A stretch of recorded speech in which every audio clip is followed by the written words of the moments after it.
This episode of Brains on Games is about an abstract game where players are choosing and arranging colorful stones to score points.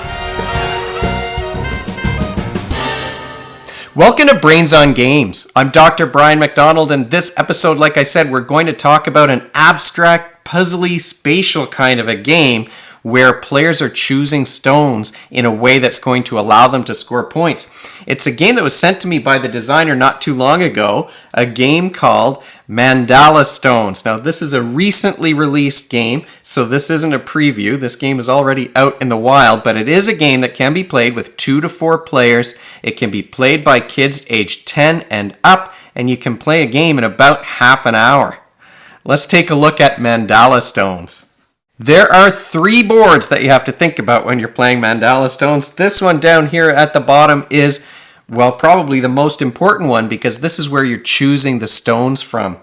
You're going to choose stones from this board, and then each player has a board like this, their artist board, the player board, where they're going to place those stones and then later use them to score points. Each player has a victory point tracker up here at the top of their player board. The third board that players have to think about is this one right down here, again on the bottom, I think on your right, if my spatial skills are strong enough. But this is where you put the stones when you've scored them, and you might score some additional victory points by placing stones on here. It also dictates when the game will end. One of the things that I like about Mandala Stones is that it is a game that's fairly simple to understand, but there is some complexity in terms of how you play out your turns. So it's easy to explain, easy to bring new people in. It's fairly easy to set up. There's a limited number of choices in terms of what you can do, but the way those turns play out is going to be different every game. You start with an empty board like this. The board has circles on it and these little flowers, and you're reaching into this bag and you're pulling out the colored stones in order to, one at a time, you're placing them on those little flower spaces until each one has a 4-stone tower. Then you randomly place these artists on these 4 spaces of the board. There's these little circles where the artist can go. The stones and the artists are going to have one of 2 patterns. There's a flowery pattern like this one. I don't know if you can see it on the camera. It's sort of a flowery one. They're the same on the top and the bottom, so it doesn't matter what orientation you place them in. And there's a pattern that's more round that looks like this. And those you may be able to see are the same patterns that are on these stones. If you choose to pick, so all you can do is pick from the board or score from your player board. But if you choose to pick, which is what you have to do on the first turn because you don't have any stones that you can score, you choose one of the artists and you move them to another one of these circles on the board. Let me see, where am I going to put this guy? I'll place him right over here. So now I've placed the artist. I get to choose some stones. How do you do that? Well, you can only choose stones that have the same pattern as the artist, and you can't choose a stone that has another artist adjacent to it. So if you look around here, I've got 3 of these flowery patterns that match the artist and 1 circular one. So I could choose 3 if it weren't for this artist that's right here, but this artist is blocking this one, so I'm only going to get 2 stones this time. Once you've figured out which stones are available to you, you have to choose the one that you're going to begin your pick with, which means that that stone is going to go on the bottom of the stack that you're choosing. So you pick a starting stone and then you go around clockwise and you take all the eligible stones. You have to take all the stones that are eligible. I couldn't only take 1 of these if I'm eligible to take 2. In this case, let's say I'll take a red one first, and then I'll take a purple one, and that's how the stack is going to go on my player board. Once you've picked your stones, you're going to place them on one of these empty spaces. You can't stack them up onto a space that already has stones on it, but you're going to place them on an empty space here on your player board. These are where the towers go. When you begin to score the towers, each of these stacks has a different way of scoring. They're going to earn you a different number of points. Once you've picked your stones and you've placed the tower that you've created on your player board, then the next player gets to do the same thing, choosing either to pick from the board or to score some towers that are on their board, and the play continues in that way. Okay, I've set things up. Now, I'm only one player, but I picked stones as if I were playing the game. It's a little easier for me because I don't have someone else moving the artist around and trying to take stones too, so I wasn't competing with anyone, but now I've got my player board filled. Each of the towers has some stones on it. If this happens, I have to score because I don't have an empty space to put any more. I can't pick any more stones once all of these tower spaces are full on my board, and maybe I would have scored before I had everything filled up.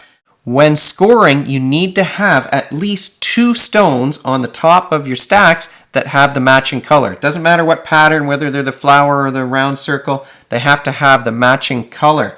In this case, I can't score red or yellow or purple because I don't have 2 of those facing up on 2 different towers. I can only score blue. And you can score in 2 different ways. If I choose to score just the color, I would take these 3 stones off and I would score 1 point for each of them. But it's much more interesting to score, It is much more interesting to score by the tower instead because that's what's going to earn you lots of points. Why might you score by those chips? It might be to get a different color facing up on the top. It might be to clear a space so that you'll be able to do something different or pick some more stones next time. So you might just be trying to get things out of the way. Or you might be trying to earn some points on the scoring board over here, which we'll talk about. If you choose to score by the tower, you need to have at least 2 towers with the matching color stone on top. Again, the pattern does not matter. If I were able to score this one, scoring is according to the number of towers of differing heights I have on my board. Here I've got 1 of height 1, I've got 2 of height 3 of height 2, and 1 of height 3. So I've got a 1, a 2, and a 3. That's going to earn me 3 points if I were able to score from this spot, which I can't because it's not blue. Here you score according to the height of your tower, but you score 4 points if it's height 1, 2 if it's height 2, and 1 if it's 3 or 4. This is also by height, but it's 1, 3, 4, 1. This is by height again, 1, 2, 4, 6. So this one wants to be short, this one wants to be taller but not too tall, this one wants to be the tallest one. And here you score according to the number of different colors in the stack plus 1. So for this one, there's 2 colors, so I would score 3 points. Because I can score 3 different towers, because the blues are facing up, I'm going to earn 4 points for this one. I'm going to earn, this is height 3, I'm going to earn 4 points for that one, so that's 8, and 3 points for this last different color, so that's 11 altogether. Once you've taken those stones off your board and revealed whatever color is underneath, you're going to put those on this spiral board here, and they start in the center. Let me make sure that I get them on the right spots. And if I had been able to cover up this spot or this one, I'd get +1 victory point or +2 victory points, but I didn't cover those up, so I get my 11 points from those 3 towers. I move my little hockey puck up to the number 11. If I manage to get more than 50, there's a +50 token that I can put on my board, but I didn't do that this time, obviously. And this is going to start to fill up as each player scores more and more stones. The end of the game is triggered when a stone covers up this number of hands according to the number of players in the game. So in a 2-player game, the game would end here. You're only going around this far. In a 3-player game, you go a little bit farther. In a 4-player game, farther still. Once you do cover up that space, so I played a 2-player game, a bunch of 2-player games with my son. Once you cover up that space, then you make sure that you finish the round so everyone has the same number of turns, and then the game is all over. And that is Mandala Stones in a nutshell. It's super simple in terms of the actions you can do. You're choosing either pick or score, and there's only a few ways that you can do that. It's more about how things are arranged on the board in order for you to maximize your points. You are using a lot of visual spatial reasoning skills when you're playing this game. Just look at the way this board is laid out. You've got to think about Which colors do I want to choose? How can I maximize the number of stones, the number of points by stacking the stones to a certain height? Can I block another player from getting the number of stones that they want? I will tell you, if on this tower where you get 6 points if you manage to stack it up 4 high, my son and I were constantly trying to block one another from being able to get 4 stones. First of all, it wasn't common that you'd have 4 of the same pattern around one circle. And second of all, boy, you had to be able to do that when there wasn't somebody adjacent to one of those stones who was blocking you. So you're thinking about where's the other player going to go? Where are you going to? Maybe you don't want to move this artist because it's blocking something you know the other player is going to want. You're also thinking about what order am I going to take those stones in? What color do I want to have on top? And then you're reversing it because you have to start with the bottom and build it up.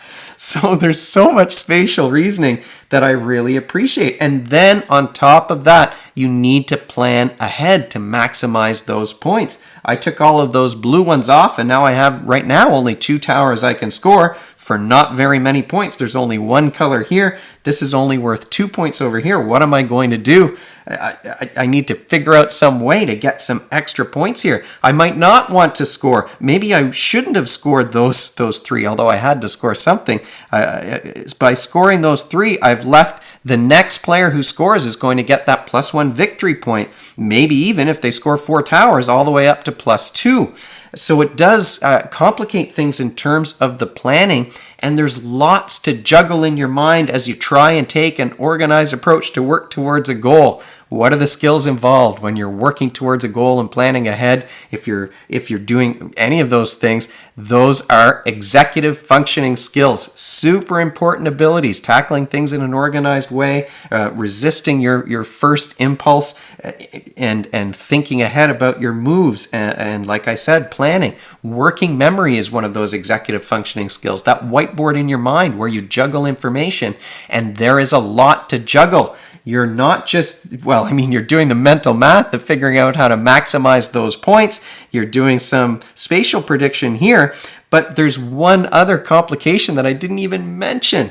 Each of the players is going to have 2 of these special cards that give them extra victory points. It's like a mission that they're going to have at the start of the game. So you shuffle these up. Each player gets 2 of them, and then they might be working towards, this one says you'll earn 7 victory points if you end the game with at least 3 red stones on your player board. That's a lot, or more red stones than any other player. So you get 2 kinds of options there. 6 victory points if you end the game with exactly 3 stones on your board. You only get to score 1 of those, but boy, if you're thinking about that, you're thinking about the towers, you're thinking about blocking the players, you're thinking about whether you're going to score and maybe leave things open for the other players to get some extra victory points. My goodness, there's a lot of working memory going on when you play this game. And like I said, it's so simple that 10-year-olds can understand it, but mastering it, I think, is a really good, it gives you an opportunity to practice all kinds of skills. The other thing I would say is that because it's a game that's so simple to explain, the options for your turn, pick and score, are on this one little tiny card, this little square card. The rule book is a little bit bigger, but it gives examples. It's not much bigger than that. It's also a game that you can pull out for new players, people who maybe aren't as into strategic board games, but it'll give them a chance to kind of exercise that brain power in a way maybe that they don't often get to do, because who plays games like this all the time if they're not a regular board gamer like I am? Thanks to the folks at Board and Dice for sending Mandala Stones. We had some fun playing this game, and I'm looking forward to playing it again so I can just practice more and maybe get some good strategies under my belt so I can trick my son and make sure that I defeat him. We were pretty evenly matched in the games that we played together, so if I can practice with some other friends, I'll be able to beat him next time we play. If you have any questions or suggestions for me, you can leave them in the comments below this video, or you can email me at brian@brainsongames.ca. Brainsongames.ca is the website. That's where future episodes will go, and the previous episodes are up there already. Brains on Games is the Twitter handle and the Facebook page and the Instagram feed, so we're all over the place. And if you enjoyed this video and you want to be notified about future ones, you can head on over to YouTube and click that subscribe button. Thanks for joining me, and hopefully I'll see you next time.